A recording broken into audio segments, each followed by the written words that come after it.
อาคาซูโกสอาคาโพคืออาคาคาเบะอาคากาโอเคนะครับบทเรียนเรื่องความรอดนะครับข่าวประเสริฐเรื่องความรอดเมื่อกี้นี้นะครับเราเรียนผ่านไปแล้วนะครับก็มีตั้งแต่เรื่องของพระเจ้าคริสเตียนจะต้องสามารถเป็นพยานประกาศข่าวประเสริฐเรื่องความรอดได้ตัวเองต้องรับความรอดก่อนถ้าตัวเองยังไม่รอดแล้วตัวเองจะไปอธิบายความรอดให้คนอื่นเข้าใจได้ยังไงมีศาลามีผู้รับใช้พระเจ้ามากมายที่ตัวเองก็ยังไม่รอดเลยจึงไม่สามารถอธิบายความรอดได้นะครับนะเพราะฉะนั้นความรอดเราต้องรู้ว่าพระเจ้ามีจริงผ่านทางจิตใจจิตสำนึกธรรมชาติที่พระเจ้าสร้างนะครับเราต้องเข้าใจนะครับเรื่องความบาปมาจากไหนและผลของความบาปนั้นทำให้เราต้องพบกับความตายและความบาปทำให้เราถูกแยกจากพระเจ้าความบาปต้องให้เราพบกับการพิพากษาและศาสนาต่างๆที่เกิดขึ้นเพื่อที่จะหนีการพิพากษาและการตกอยู่ในบึงไฟนรกนะครับพระเจ้ามีแผนการแห่งความรอดพระเจ้ามีทางแห่งความรอดพระเจ้าช่วยเราให้รอดทุกคนแล้วผ่านทางไม้กางเขน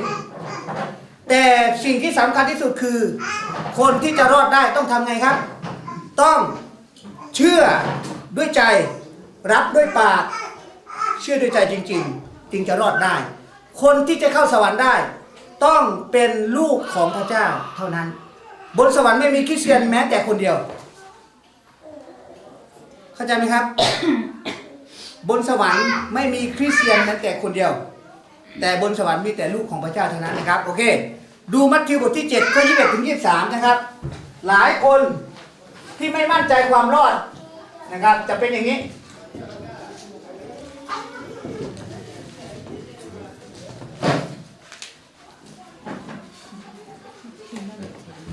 ใครจะอาสาสมัครอ่านอบูนอนนั่งข้างหน้าอ่านเลยมัทธิวบทที่7มาแทนบทที่7ก็21ถึง23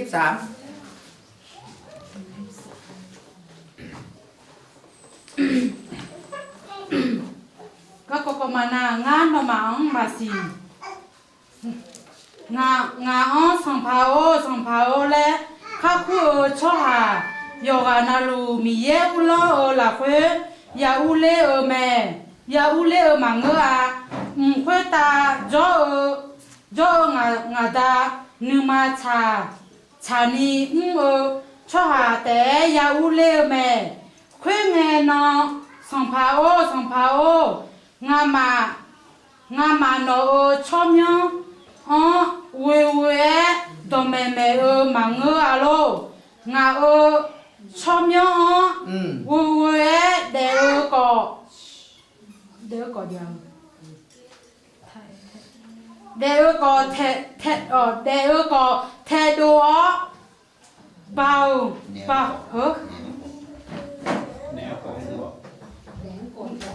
แม่ก็เทดัวเบาฮือดื้อวอมยานีมังเงอาโลและชอหาวอมยานีงาเอลาเตอาอายมาก็คุยรู้เอลาเงงานโนมาที่ปอยมาสิโยหายชอหาเดงานเนวอยไม่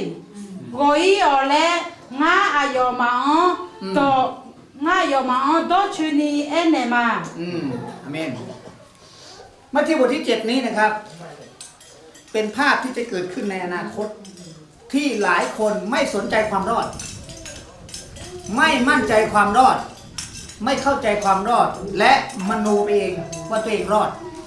สลาเข้าใจไหมแต่หน่อยครับมโนเองว่าตัวเองรอดอันนี้อันตราย有一班你查到嘅啊，有一班你查到。รู้ไหมเราเชื่อพระเจ้ามั่วๆไม่ได้นะเราเชื่อพระเจ้าเล่นๆไม่ได้นะต้องแน่ใจมั่นใจจริงๆ100%คนเหล่านี้เป็นไงครับขับผีในนามของพระเยซูสร้างคริสตจักรในนามของพระเยซูทำการอัศจรรย์เป็นอันมากในนามของพระเยซูทำพันธกิจของพระเจ้ามากมายในนามของพระเยซูนมัสการร้องเรียกพระองค์เจ้าข้าพระบิดาเจ้าข้าทุกอาทิตย์แต่พระเยซูบอกว่า เจ้าผู้กระทำความชั่ว จงไปให้พ้นหน้าเรา เราไม่รู้จักเจ้าเลยทำไม เพราะเขาเชื่อพระเจ้าเป็นแค่ศาสนา เขาเชื่อพระเจ้าเป็นแค่หน้าที่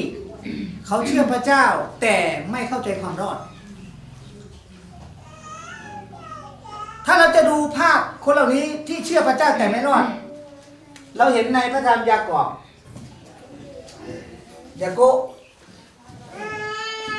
บทที่2ข้อ14ถึง26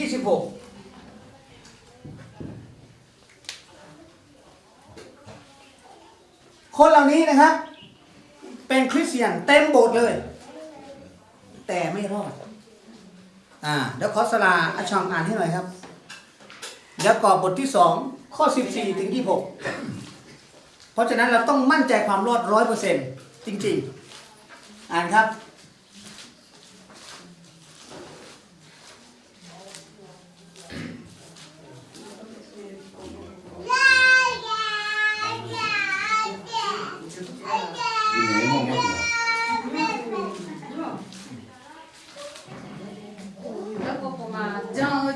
嘛，嘛啥那有西没？那阿姨阿你的哦，那张嘛嘞，从下提个那个，阿哟嘛嘛啥那阿姐个当初，张亏姐啊，阿哟个姑娘她喽。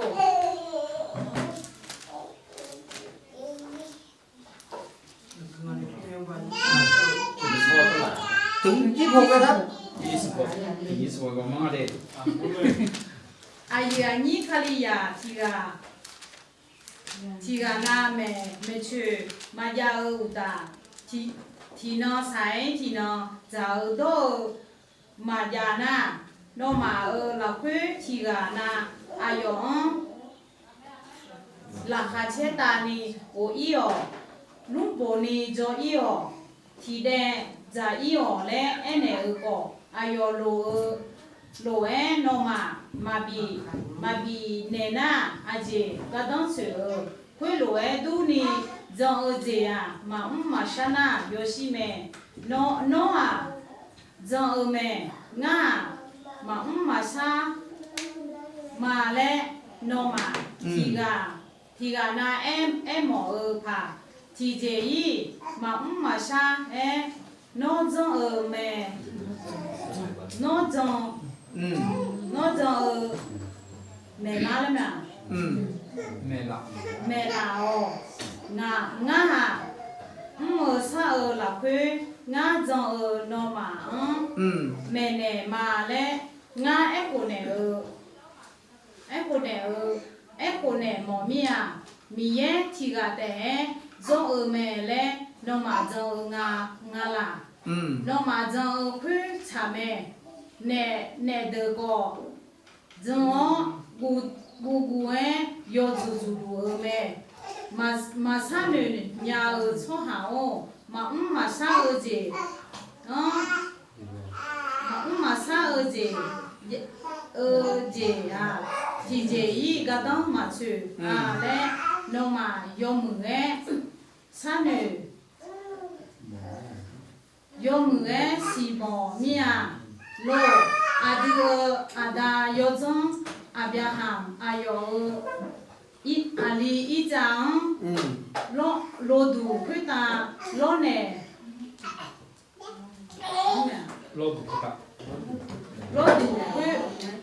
lo du kita lo ne sa badane ayo yo cha yo do so ha kila ma ngua lo ayo jo ayo jo ne ayo jo ji ho thì mà cứ ga là ayo jo ne thì có rồi mơ sa ở bà ta ne ayo jo quê biang la mẹ lẽ nó mà ya mò mẹ biang hà mi ye jo mi ne mi ye ayo yo cha yo don so ha mẹ lẽ so thả mẹ lẽ bồ thả bồ thả ở gia lì đỏ quê đỏ yang la ở mẹ quê u ta mi ye ở chó mẹ lẽ cỏ ở mẹ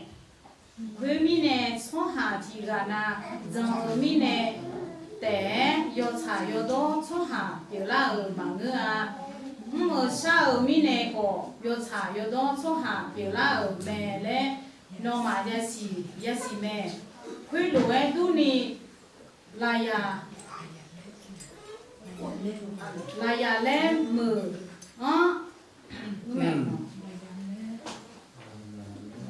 là ya lên mờ 25แล้ว ลาหับ ฮะ ลาฮะ là hà lẽ อ๋อลาฮะแหละ là hà lẽ nhớ mẹ mẹ mà la quê hòa khề la khề đi đó khề đi số hà hào gà mai giờ không giờ nè vì bố lê ở mẹ giờ quê lúa quê lúa giờ mi nè giờ xả giờ đó số hà kiểu là ở mà nữa alo ถึง 26 gồm xả la mà na xí ở mẹ quê lúa tu ni giờ ở chế gò mà xả la giờ xí mẹ อาเมนนะโอเค อาจารย์ต้องการให้อ่านเพื่อเราจะได้เข้าใจในภาษาของเราเองจริงๆนะครับนะในพระธรรมยากอบหลายคนเป็นคริสเตียนอยู่ในโบสถ์นี่แหละแต่ยังไม่รอดเพราะอะไรเขาเชื่อแต่ยังไม่ได้รับเชื่อกับรับเชื่อต่างกันยังไงโอเคผมจะยกตัวอย่างนะครับนี่คือภูเขาน้ำตกนะครับสองอันเนี้ยนะครับแล้วก็มีน้ำตกแล้วก็มีลวดนะครับขึงจากฝั่งนี้มาถึงฝั่งนี้นะครับแล้วก็นักไต่ลวดเขาก็แสดงให้เห็นนะครับเขาก็เดินไต่ลวดนะครับข้ามไปนะแล้วก็เดินกลับมาอีกครั้งที่สองเขาดื่มกาแฟด้วยดื่มกาแฟแล้วก็ไต่ลวดกลับไปแล้วก็กลับมาอีกครั้งที่สามเขาปิดตาเลยนะครับเอาผ้าปิดตาเลยนะครับเขาเดินกลับไปแล้วก็ไต่กลับมาอีกครั้งที่สามเขาถามว่าพวกคุณเชื่อไหมว่าผมสามารถที่จะแบกคนหนึ่งข้ามไปฝั่งนู้นแล้วก็กลับมาได้หลายคนบอกเชื่อยกสองมือเลยเชื่อเห็น3 ครั้งแล้วทำได้แน่นอนเชื่อถามว่าเชื่อจริงไหมจริงผมเห็นคุณทำอย่างนี้แล้วโอ้โหคุณทำได้แน่นอนถ้าคนไหนเชื่อขออาสาสมัครออกมา1 คนมาขี่หลังผมมือที่ยกขึ้นลงหมดเลยกลัวนี่แค่เชื่อเฉยๆแต่มีคนหนึ่งยกขึ้นผมมีความเชื่อนิดหน่อยแต่ผมกล้าที่จะวางใจคุณเขาก็เดินออกมาแล้วก็มาอยู่บนหลังคนนั้นนะครับแล้วก็กลับไปแล้วก็กลับมาอีกครั้งหนึ่งนี่ครับเชื่อแท้ต้องทำอย่างนี้อาเมนไหมแต่ไอ้เชื่อเฉยๆแต่ไม่ยอมมาเนี่ยนี่แหละเยอะแยะเข้าใจไหมเชื่อกับรับเชื่อไม่เหมือนกันคนที่เชื่อจริงอับราฮัมพระเจ้าสั่งให้ไปถวายอิสอัคเป็นเครื่องบูชาเขาก็ไปนางราหับเป็นหญิงต่างชาติที่ช่วยผู้สอดแนมคือคนชาวอิสราเอลที่ข้ามมายังเมืองเยริโคเขาเชื่อจริงเขาประกาศตัวเองเขามีผลนะเพราะฉะนั้นวันนี้เราอย่าเป็นเหมือนคนที่อยู่ในคริสตจักรของท่านยากอบนี่คือใครเป็นน้องของพระเยซูนะยาโกะเนี่ยคนนี้เป็นน้องของพระเยซูแล้วก็ได้เป็นศิษยาภิบาลในเวลาต่อมาแล้วก็ประกาศกับพี่น้อง จะเป็นชาวยิวเป็นส่วนใหญ่ ที่รู้เรื่องของพระเจ้าทุกอย่าง แต่ยังไม่ได้กลับใจมาเกิดใหม่ไม่ได้รับเชื่อเฉยๆนะเพราะฉะนั้นวันนี้เราต้องแน่ใจความรอดมั่นใจความรอดเพราะว่าอะไรครับถ้าเราเป็นคริสเตียนที่ไม่ได้รับความรอดไม่แน่ใจความรอดไม่มั่นใจความรอดเราก็ไม่มั่นใจในการใช้ชีวิตในโลกนี้ด้วยว่าเราจะใช้ชีวิตในโลกนี้เพื่ออะไรเพื่อใครนะเพราะฉะนั้นเราต้องเข้าใจความรอดรับเอาความรอดจริงๆนะครับนะโอเควันนี้ผมจะสอนบทเรียนเกี่ยวกับความมั่นใจความรอด1,000,000%นะครับ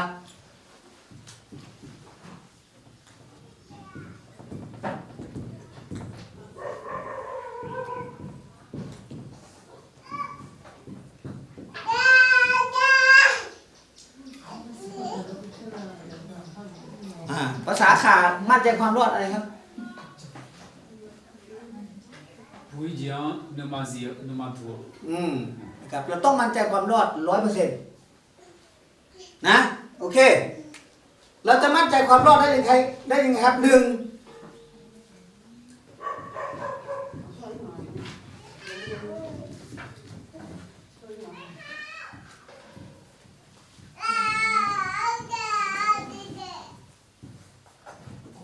นะครับ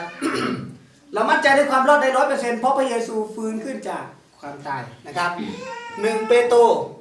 บทที่1ข้อ3ขอมี1คนช่วยอ่านหน่อยครับ1 เปโตรบทที่1ข้อ3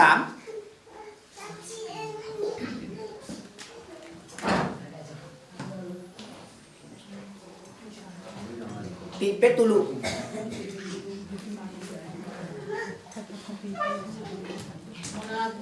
女童卡尔来拿了，女童卡亚尔来拿了，阿弟尔上帕里苏卡里，阿达米耶尔，加车卡尔，阿达米耶我啥个，就是米呢，阿弟有谁，有时，的帕拉哦，有的女童卡亚尔，女童卡亚尔嘛，女童卡亚尔去啊，耶稣卡里我的拉尔米呢。อย่ามิเนยาวมาอาเมนอาจารย์เปโตรบอกว่าสาธุการแด่พระเจ้าพระบิดาแห่งพระเยซูคริสต์เจ้าของเราผู้ได้ทรงมีพระมหากรุณาแก่เราทรงโปรดให้เราบังเกิดใหม่เข้าสู่ความหวังใจอันมีชีวิตอยู่โดยการคืนพระชนของพระเยซูคริสต์จำไว้เลยครับเราจะมั่นใจความรอดได้ 100% ถึง1,000,000%ก็ต้องมั่นใจเข้าใจว่าพระเยซูคริสต์ตายและฟื้นขึ้นจากความตายจริงๆการฟื้นขึ้นจากความตายนั้นนะครับเป็นตราประทับรับรองเป็นรากฐานเดียวนะครับที่ทำให้คริสเตียนมั่นใจในความรอดได้ 100%ขอบคุณครับถ้าพระเยซูไม่ได้ฟื้นขึ้นจากความตายพระองค์ไม่สามารถช่วยใครให้รอดได้เลยนะ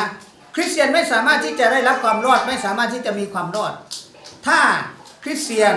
ไม่มีพระเยซูคริสต์ที่เป็นพระเจ้าสร้างโลกที่ลงมาเกิดมาเป็นพระผู้ไถ่ตายบนไม้กางเขนและทรงฟื้นขึ้นจากความตายเราไม่สามารถรอดได้เลยไม่สามารถมั่นใจได้เลยนะครับโอเคผมจะยกตัวอย่างศาสนาหลายๆศาสนาในโลกนี้ทำไมเขาไม่มั่นใจความรอดศาสนาหลายๆศาสนาเขาไม่สามารถมั่นใจความรอดเลยเพราะอะไรครับผู้นำศาสนาของเขาตายไหมตายแล้วฟื้นไหม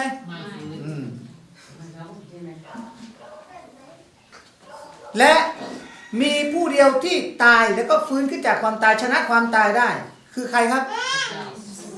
พระเยซูคริสต์เจ้าเท่านั้นคือพระเจ้าการฟื้นขึ้นจากความตายของพระเยซูนั้นทำให้เป็นรากฐานของความมั่นใจในการใช้ชีวิตคริสเตียนนะครับซึ่งอาจารย์เปาโลได้วางรากฐานนี้ให้กับชาวโครินธ์นะครับดูนะครับ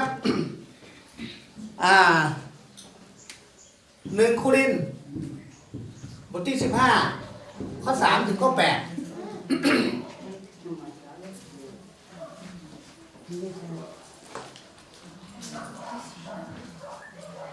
สละอ่านให้หน่อย1 โครินธ์บทที่ 15 ติโคริตุบทที่ 15ข้อ 3 ถึงข้อ 8 15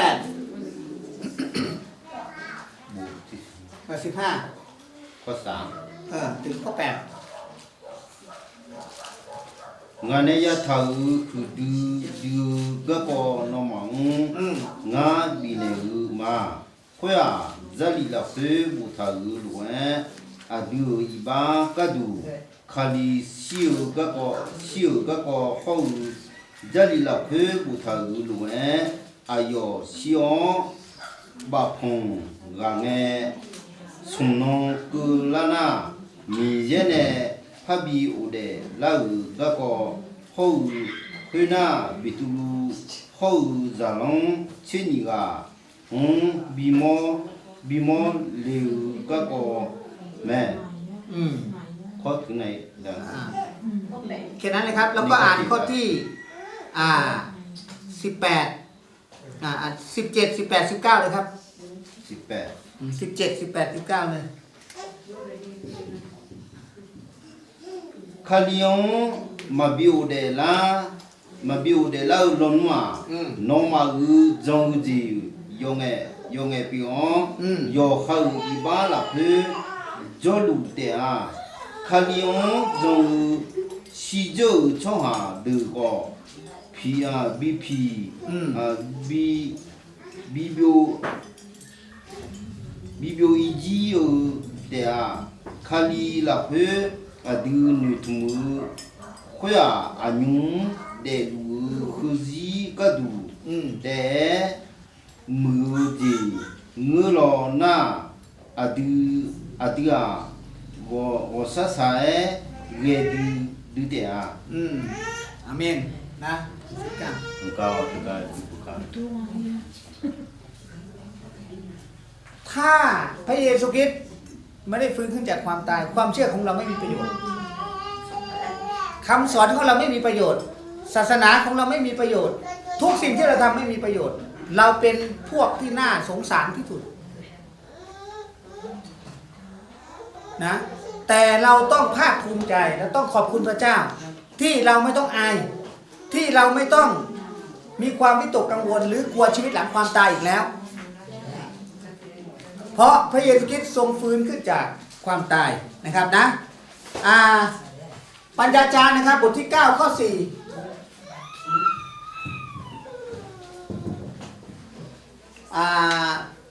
ปัญญาจารย์นี่ก็เดโจ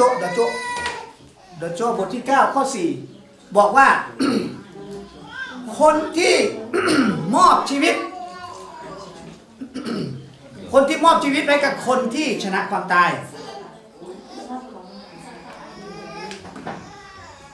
ก็มีชีวิต นะครับแต่คนที่เราฝากชีวิตความตาย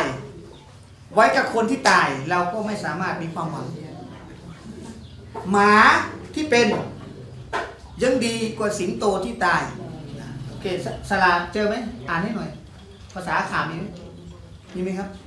ปัญญาจารย์บทที่9ข้อ4เดโจข้อ9บู9เนาะกับบทที่9ข้อ4ก็สิทาวอาลาจะสิทิโมนามาเชอะคือโยเดทิโมกา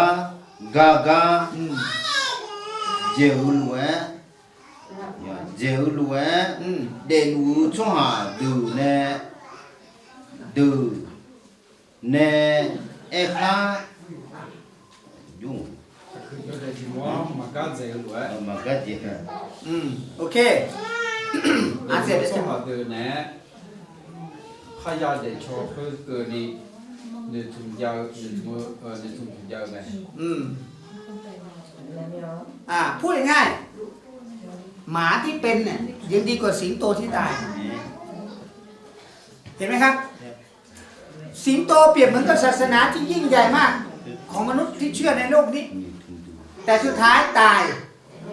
ไม่สามารถชนะความตายได้ไม่มีประโยชน์ พระเยซูเปรียบเหมือนหมา ใครดูถูก มีแต่คนเยอะเย้ยแต่พระองค์ชนะความตาย สามารถที่จะมอบฝากชีวิตของเราไว้กับพระองค์ได้นั่นคือความหมายนะครับ เพราะฉะนั้นการมั่นใจความรอดสิ่งแรกคือ เรามั่นใจได้เพราะพระเยซูคริสต์ทรงฟื้นขึ้นจากความตาย ถ้าพระเยซูไม่ชนะความตายไม่ฟื้นขึ้นจากความตาย ความเชื่อของเราไม่มีประโยชน์เหมือนอาจารย์เปาโลบอก เราน่าสงสารที่สุดเลยน่าอายที่สุดนะครับนะวันนี้เรามั่นใจได้1,000,000%เพราะพระองค์ฟื้นขึ้นจากความตายนะครับ โอเคเหตุผลที่2นะครับ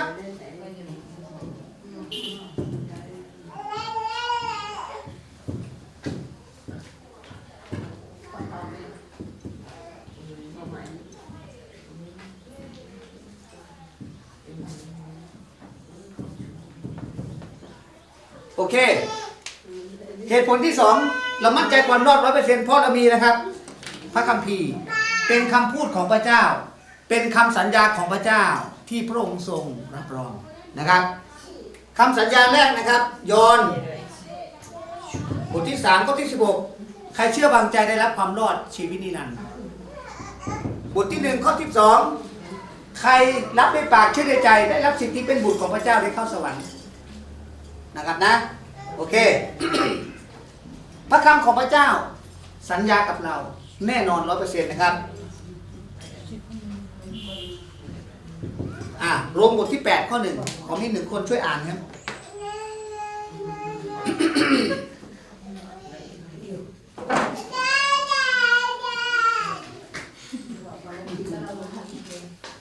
โรมบทที่8ข้อ1อ่านเลยอาบุบทที่8ข้อ1โรม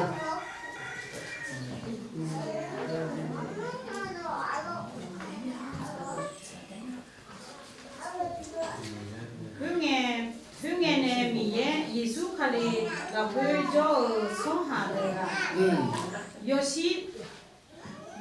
để à lẽ Yakhada ở gì á mà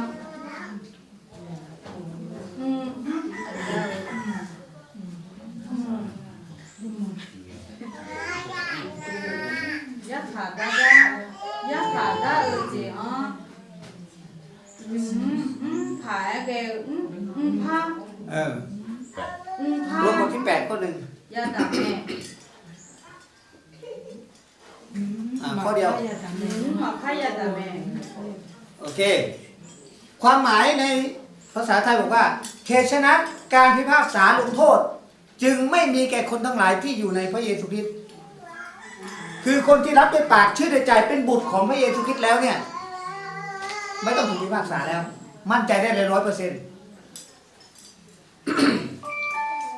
ฟังให้ดีนะวันหนึ่งเราต้องตายเมื่อเราตายแล้วเราต้องเจอใครครับพระเยซูทุกคนตายต้องไปเจอพระเยซูทั้งหมดวันนั้นเมื่อเจอพระเยซูแล้วเราจะเป็นเหมือนคนเหล่านี้ไหมที่เป็นคริสเตียนแต่ยังไม่ได้เป็นลูกของพระเจ้าเข้าใจไหมครับคุณจะเจอพระเยซูแน่นอนแต่คุณจะเจอพระเยซูในสถานะไหนฐานะไหนคุณเจอพระเยซูในฐานะนักโทษนะคุณต้องเจอพระเยซูแน่นอนครับ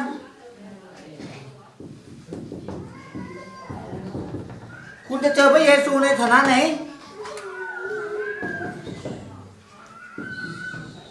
อันนี้คือลูกอย่าภาษาขายเขียนยังไงอย่าเซตนี่เหรออย่านี่เหรออย่าบีเย่อย่าอันนี้นิสดาอย่านะวันหนึ่งคุณต้องเจอพระเยซูแน่นอนแต่คุณจะเจอในสถานะไหนอ่ะถ้าคุณเจอพระเยซูในฐานะที่พระองค์คุณเป็นลูกของพระองค์พ่อเข้าบ้านของเจ้าได้เลยชอบเนี่ยคุณมีสิทธิ์แล้วแต่คุณเป็นแค่คริสเตียนอย่างเงี้ยพระเยซูว่าเราไม่รู้จักเจ้าเลยเราไม่รับรอง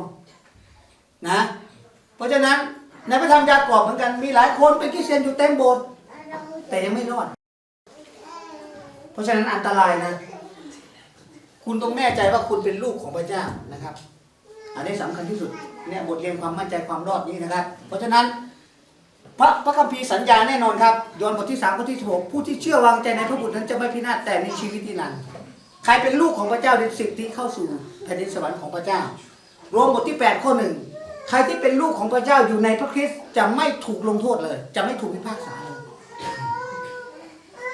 วันหนึ่งเราต้องตายเราไม่ต้องกลัวเพราะอะไรครับเราเป็นลูกเราไม่มีโทษอะไรอีกแล้วไม่ต้องรับโทษแต่คนที่เชื่อแต่ไม่รับเชื่อไม่จริงเชื่อแต่ไม่เคยมาโบสถ์เชื่อแต่ไม่มีผลในชีวิตเชื่อแต่ไม่มีพระเยซูคริสต์อยู่ในชีวิตนะครับคนเหล่านี้ไม่รอดนะเพราะฉะนั้นเราจะรู้ได้ไงครับว่าคนนั้นไม่ต้องไปดูคนอื่นนะดูตัวเองเราจะรู้ได้ไงครับว่าเราได้ไปสวรรค์หรือยังไม่ได้ไปสวรรค์เรารอดหรือยังไม่รอดเราจะรู้ได้ไงเราจะรู้ได้ไงนะอันนี้เราจะต้องสัตย์ซื่อกับตัวเองเราจะต้องไม่มโนไปเองว่าฉันไปสวรรค์ทึกทักไปเองมั่วไปเองไม่ได้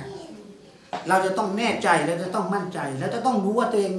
บังเกิดใหม่เป็นลูกของพระเจ้าจริงๆถ้าคุณมั่นใจว่าคุณเป็นลูกของพระเจ้า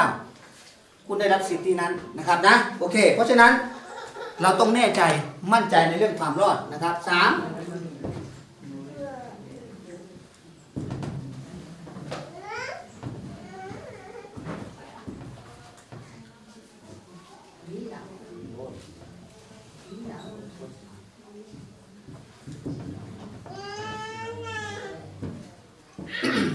เพราะว่ามีพระวิญญาณบริสุทธิ์รับรองประทับตราเมื่อเราเป็นลูกของพระเจ้าจริงจะมีพระวิญญาณบริสุทธิ์มาประทับตราอยู่ในชีวิตของเรานะครับเอเฟซัสบทที่1ข้อ13-14ขออ่านนะครับเอเฟซุยูฮึติโยนีเชซุมเชเอ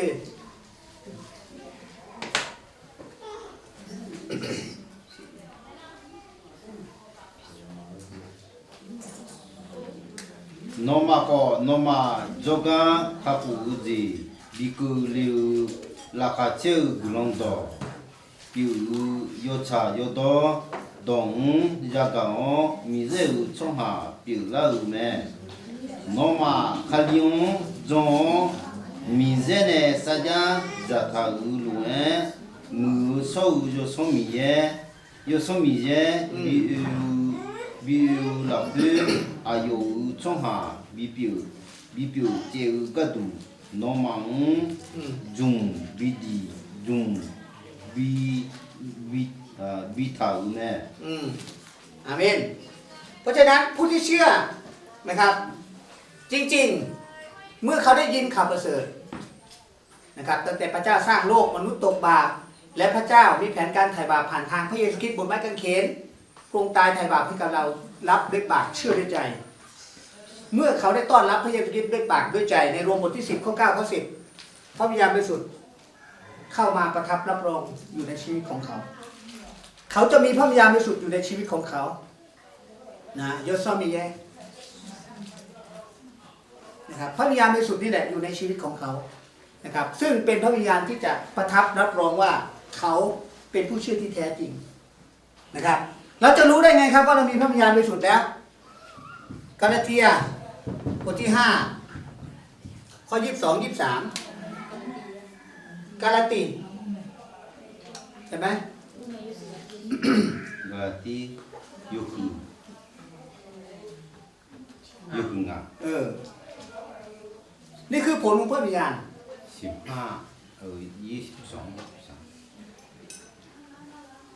สระเจอแล้วอ่านเลย Eko yo somiye la pu si liu asi de a weu ga la kha cheu nu sa u nu ma wong ni tha u wo sa ga u nu ma on yo mu ji mu sa ja yu nu no nu yu on yo ha nu ma ga liu khu du me khu cứ này sao ข้อ 23 อ่านเสร็จแล้วใช่ไหม à โอเค นั่นคือผลของพระวิญญาณ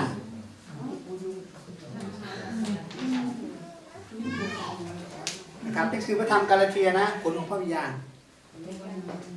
คนที่มีพระวิญญาณของพระเจ้า ต้องมีผลนะครับนะโอเค และผลของพระวิญญาณนะครับทำให้เรามั่นใจในการเป็นลูกของพระเจ้าดูในโรมบทที่ 8 ข้อ 14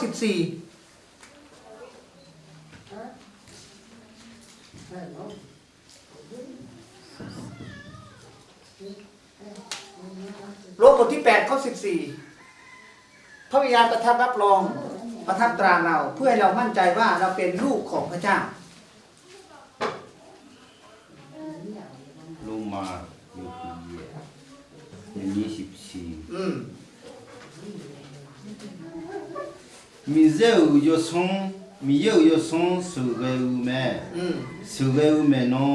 เด็กเอวช่องหาดูมีเจ้าจ่าแม่ เมื่อเรามีพระวิญญาณบริสุทธิ์ของพระเจ้า เรามั่นใจ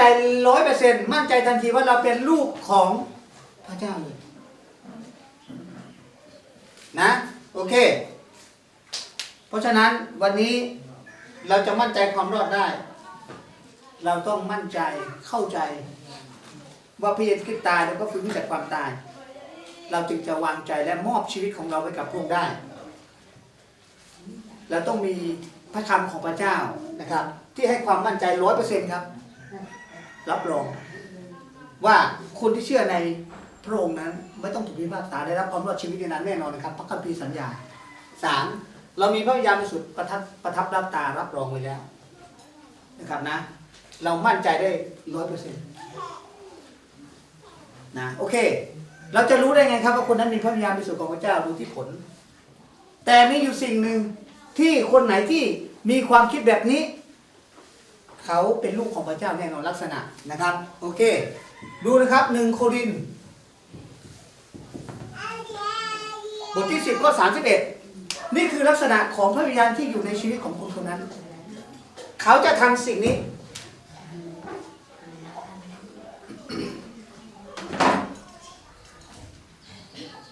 1 โครินธ์บทที่ 10 ข้อ 31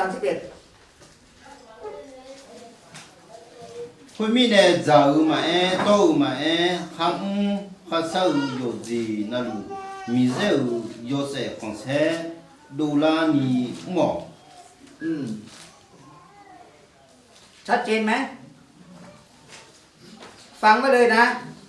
คนที่มีพระวิญญาณบริสุทธิ์ของพระเจ้าเขาจะมีความคิดนี้ทันทีอยู่ในชีวิตของเขาเขาจะกินเขาจะดื่มเขาจะทำอะไรก็ตามเขาจะต้องนึกถึงใครครับพระเจ้านึกถึงเกียรติของพระเจ้าเขาจะต้องทำสิ่งนั้นเพื่อพ่อของเขาเพื่อเกียรติของพระเจ้าเพราะเขาเป็นลูกของพระเจ้านะถ้าคุณมีสิ่งเหล่านี้คุณมั่นใจได้ 100%ผมไม่สามารถมั่นใจแทนคุณได้เราต้องรู้ตัวเองนะครับนะโอเคประการสุดท้ายเราสามารถมั่นใจได้ 100% นะครับ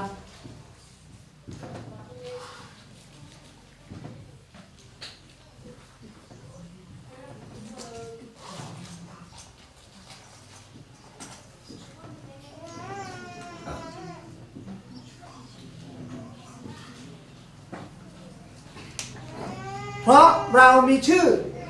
จดไว้ในหนังสือชีวิตของพระเจ้าแล้วการที่จะมีชื่อจดไว้ในหนังสือชีวิตคุณต้องยอมรับว่าพระเยซูคริสต์เป็นพระเจ้าที่ตายไถ่บาปและฟื้นขึ้นจากความตายคุณจะต้องยอมรับพระคำของพระเจ้าที่ยืนยันว่าคนที่เชื่อวางใจในพระองค์ได้รับความรอดชีวิตที่นั้นและได้รับสิทธิเป็นบุตรของพระเจ้าคุณต้องมีพระวิญญาณบริสุทธิ์ของพระเจ้ารับรองอยู่ในชีวิตกับใจบังเกิดใหม่และ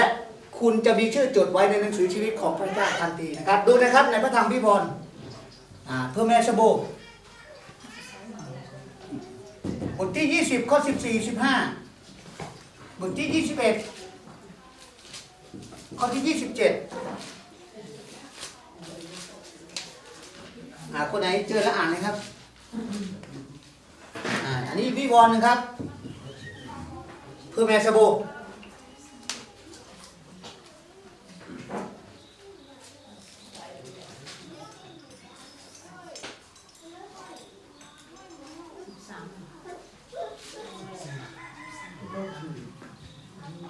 14ถึง15อ่านเลยครับคนไหนเจอแล้ว nó cho rồi quay mi nè mi ye siêu dion mà e siêu mi con mà e mi già mày mi già lo bà pu là cái cặp pu bà pu mẹ mi già lo khuya à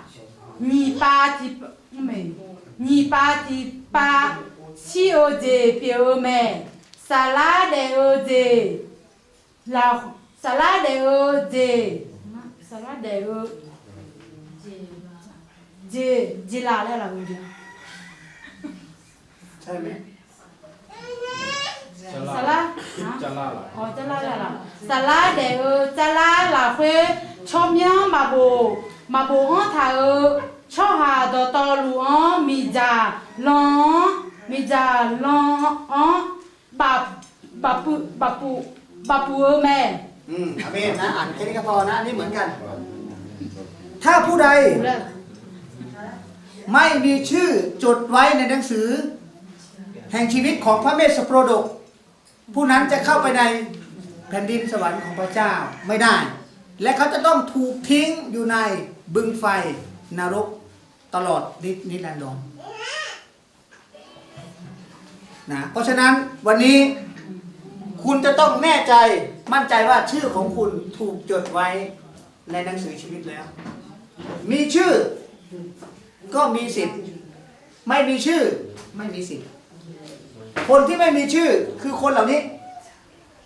ที่พระเยซูบอกว่าเราไม่รู้จักเจ้าเลยคนที่ไม่มีชื่อคือคนเหล่านี้ที่เชื่อแต่ยังไม่รับเชื่อเป็นสมาชิกของคริสตจักรได้ มีชื่ออยู่ในบัญชีของคริสตจักรแต่ไม่มีชื่ออยู่ในหนังสือชีวิตของพระเจ้าบนสวรรค์วันนี้เราจะรู้ว่าเรามั่นใจความรอด 100% ได้หรือไม่ไม่ใช่ขึ้นอยู่กับอาจารย์ไม่ได้ขึ้นอยู่กับศาลาไม่ได้ขึ้นอยู่กับใครทั้งนั้นแต่ขึ้นอยู่กับตัวเราเองว่าเราเชื่อถูกไหมว่าเราเชื่อจริงไหมนี่คือสิ่งที่สำคัญที่สุดจุดเปลี่ยนของคริสเตียนคือต้องเชื่อแท้ก่อนและการดำเนินชีวิตที่ถูกต้องมันจะตามมานะครับนะเพราะฉะนั้นวันนี้บทเรียนเรื่องความรอดข่าวประเสริฐหนึ่งเราเรียนไปแล้วข่าวประเสริฐที่สองก็คือเราต้องมั่นใจความรอด 100% 50-50 ไม่ได้โอเคตอนนี้เราเข้าใจเชื่อกับรับเชื่อต่างกันไหมเข้าใจหรือยังเชื่อก็คือยกมือเฉยๆแต่ไม่กล้ามานั่งบนหลังบนบ่าของเขาแต่คนที่เชื่อจริงต้องกล้าวางใจมอบทั้งชีวิตไว้กับพระเจ้าอะไรจะเกิดขึ้นเรามั่นใจในชีวิตหลังความตายของเรานะเพราะฉะนั้น4ประการนี้นะครับทำให้เรามั่นใจความรอดได้ 100% แน่นอนพระเยซูคริสต์ฟื้นขึ้นจากความตายแล้วกลัวอะไรศาสนามีใครบ้างที่ชนะความตายได้พี่เรามีพระคัมภีร์สัญญารับรองว่าพระเจ้าสัญญาแล้วพระองค์จะไม่โกหกพระเยซูสัญญากับโจรโดยไม้กางเขนว่าไงครับวันนี้เจ้าจะอยู่กับเราในเมืองสวรรค์นะแล้วก็เรามีพระยาบริสุทธิ์ประทับตารับรองว่าเราเป็นบุตรของพระเจ้าจริงและพระเจ้าใส่ชื่อเราจดชื่อเราทันทีอยู่ในหนังสือชีวิตของพระองค์ในสวรรค์นะครับนะโอเคพระเยซูบอกไว้ในลูกานะครับนะลูกาบทที่10ข้อที่20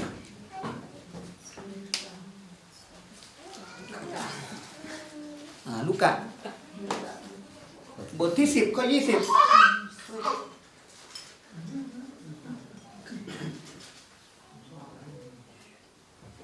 เอปอเนดูโนมาดงนะฮะการาคาตาเชก็ตาโนมาชมยงบุงทาการาคาเชียวอาเมนพระเยซูส่งสาวกออกไปประกาศเป็นคู่ส่งออกไปประกาศ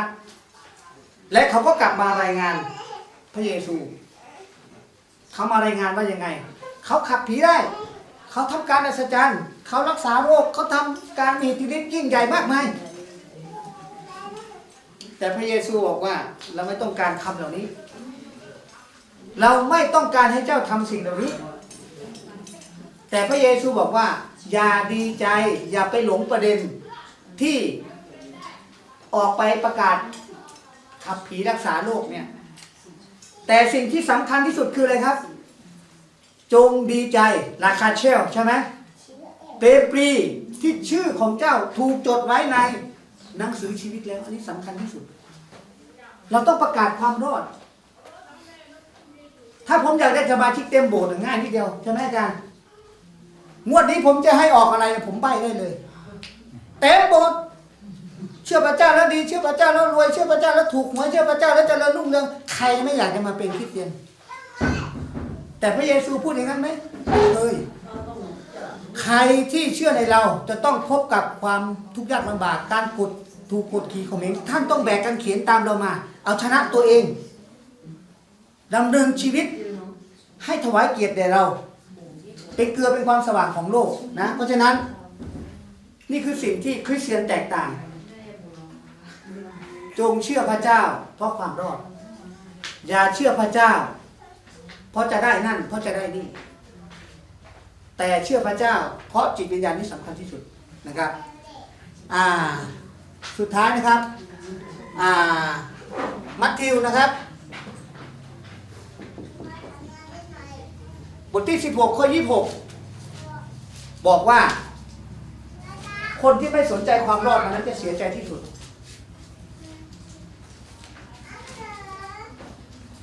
อ่านนะครับ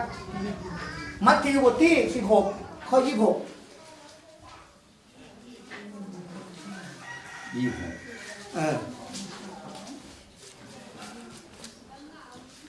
ช่องอาทิกามิชาตองฮอคือตอลูจาจิโอก็ซาลาเดอุดีสุนาอายอกะดูอาจีกะดงอาจีจิจูพาพังทาอากุจีบิโอยุกุก็ซาลาเดอุดียงมาพายุกุบุญยาแม่อ่าน27ถึง28ในสนามช่องหายาจามาช่องหาจามาอายออาดาโยเซของเซดุโมอายุอุมตากะแค่ดูเนยาคาเลียงช่องหาโยกานาลูองโยฮาเนคัมถาลุเอชูกูเนลีเตอาคือการจลูช่องหาที่ปานาดูมาซีเจอมีนาเอช่องหาจามาสมภาปิโออุกาจามอเตอาเลงานมังมาโยนีเอวมาอาเมนพระเยซูคริสต์บอกว่าแม้ว่าคุณจะได้สิ่งของสิ้นทั้งโลกเนี่ยเป็นของคุณแต่คุณไม่ได้รับความรอดมีประโยชน์ไหมไม่มีพระเยซูคริสต์บอกว่ามีบางคนที่ยืนอยู่ที่นี่ที่เราพูดแล้วเตือนแล้วไม่ฟังไม่ยอมกลับใจพระเยซูคริสต์ว่ามีบางคนที่ยืนอยู่ที่นี่จะไม่รู้รสของความทุกข์ทรมานและความตายในบึงไฟนรกว่ามันทรมานแค่ไหนจนกว่าวันนั้นวันพิพากษามาถึงนะวันนี้ความรอดเป็นสิ่งที่พระเจ้าปรารถนาให้ทุกคนได้รับความรอดพระเจ้าไม่ต้องการให้ใครพินาศพระเจ้าอยากให้ทุกคนได้รับความรอดแต่พระเจ้าบังคับเราไม่ได้แต่พระเจ้าไม่บังคับเราพระเจ้าให้เกียรติเราให้โอกาสเราที่จะเลือกเองตัดสินใจเองรู้ไหมวันที่พิพากษาฟังให้ดีนะใครเป็นคนพิพากษาเราในวันพิพากษาใครไม่ใช่รู้ไหมคนที่พิพากษาเราให้ตกนรกในวันพิพากษาวันนั้นนะคือใครคุณรู้ไหมคุณจะโกรธมันมากเลยคนนี้ตัวเองครับพระเจ้าฉลาดมาก ไม่มีใครต่อล้อต่อเถียงกับพระเจ้าเลย แม้แต่บาซาตานก็ก้มหน้า ผมผิดเองครับ เราเหมือนกันวันนั้นเราจะโทษใครไม่ได้เลย เราต้องโทษตัวเองนะครับนะโอเค สุดท้ายนะครับ2 เปโตรนะครับ บทที่3ข้อ9นะครับข้อสุดท้ายติเปตุลู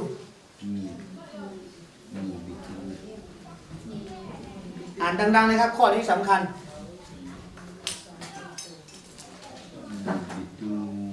บทที่3ข้อ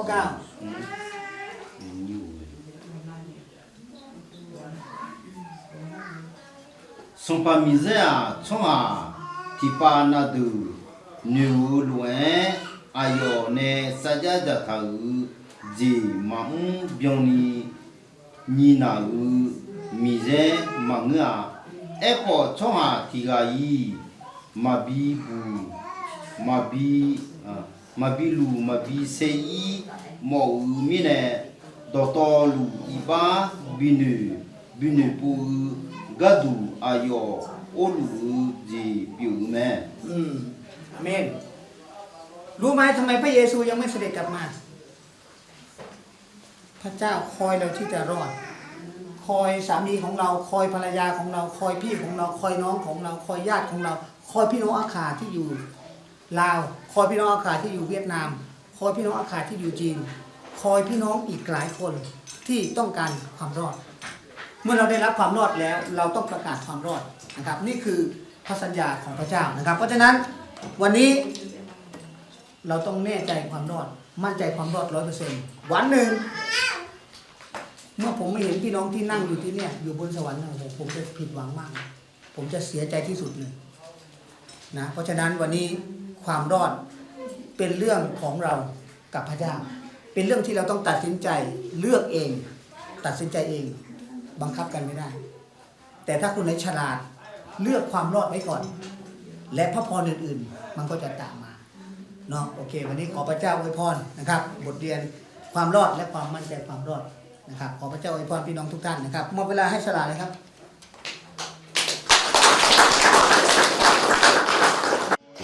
Akazugos, akapoku, akakabe, akaga.